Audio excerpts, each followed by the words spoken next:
নমস্কার, we are in সুরমাস kitchen. রোববারে রান্নাঘর আমারই কপালে। যাই হোক, সারা সপ্তাহ এসে নিউ এমপ্লয়ার, আজকে আবার অন্য একজন আমার এমপ্লয়ার, যার জন্য আমি কাজ করতে বাধ্য। সকাল থেকে কাজ করে যাচ্ছি। ইলিশ মাছের ঝোল রোজই নানান রকম দেখাবার চেষ্টা করি। আজকে কুমড়ো আর বেগুন খুব সুন্দর করে বেঁচে রেখেছি।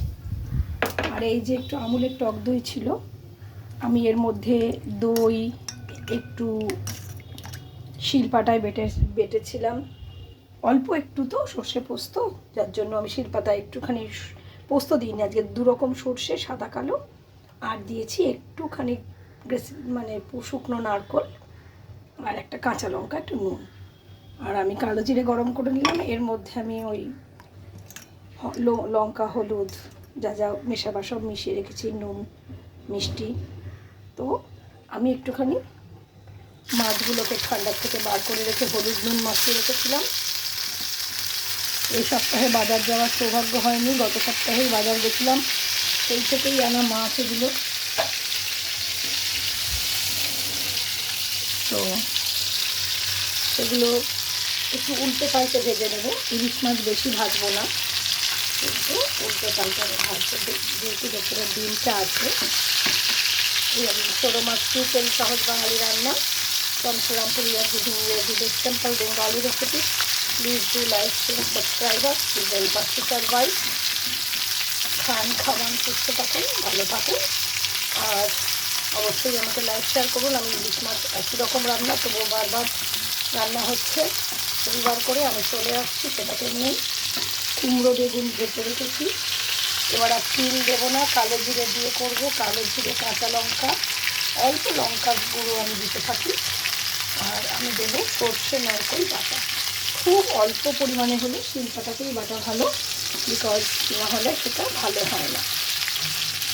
যেহেতু আমার মাছ হালকাই ভাজবো, খালি ভেতরের ডিমটা খেয়াল রাখবো একটু ভাজা হচ্ছে কিনা, তাহলে আমি বেশিক্ষণ এখানে তেলটাকে এমনি রাখবো না। তো মাছটা সেদ্ধ হয়ে যাবে, তখন এই ডিমটাও ভেতর থেকে ভাজা হয়ে আসবে। তো আমি কুমড়ো আর বেগুন, ভিজে রাখা কুমড়ো বেগুন দিয়ে দিলাম। এবার দিয়ে দেব একটু সর্ষে, নারকেল পোস্ত বাটা, কাঁচা লঙ্কা পছন্দ মতো, একটু নেড়ে নেব। নাড়বার যদিও খুব একটা উপায় নেই, কিন্তু একটু নেড়ে নেব যাতে সর্ষে আর পোস্ত, সর্ষে আর নারকেল বাটাটা একটু ফ্লেভার দেয়। একটু নাড়বার সঙ্গে সঙ্গেই কিন্তু আমি জলের দিকে চলে যাব, আর আমার এটাতে তেল বেরিয়ে যাবে নইলে। तो अब खाइए, खिलाइए, खुश रहिए, मस्त रहिए। अगर ये पसंद है तो ज़रूर करके खाइए घर पे। জাস্ট একটু কুমড়ো বেগুন কেটে সর্ষে আর একটু নারকেল, খুব অল্প কালো আর হলুদ সর্ষে বেটে, খুব অল্প পরিমাণে বেটে, কাঁচা লঙ্কা নুন দিয়ে যদি বেটে রাখা যায়, তারপরে জাস্ট মাছটাকে এপিট ওপিট করে যদি দিয়ে দেওয়া যায়, তাহলেই কিন্তু একটা টেস্টি ইলিশ মাছের রেসিপি হয়, যেটাতে খুব বেশি পরিমাণে সর্ষে পোস্ত নেই, কিন্তু হালকা একটা ফ্লেভার আসবে। তো সেই অনুযায়ী আজকে আমাদের ইলিশ মাছের ঝোল বা ঝাল, বা কুমড়ো বেগুন দিয়ে ইলিশ মাছের ঝাল, whatever, it is just ready for our platter for lunch and dinner both. 4 piece আছে, দুবেলাই খাওয়া যাবে। তো রান্নাটা হয়ে আসলো, খুব ইজি আর সোজা রান্না। কুমড়ো পাতাও দিইনি, তিলও দিইনি, কিচ্ছু দিইনি, জাস্ট অল্প ঝোল দিয়ে করেছি। খান, খাবান, সুস্থ থাকুন। আমার প্যাকেটে একটু তেল আছে, ওটাই আমি ছড়িয়ে দেব।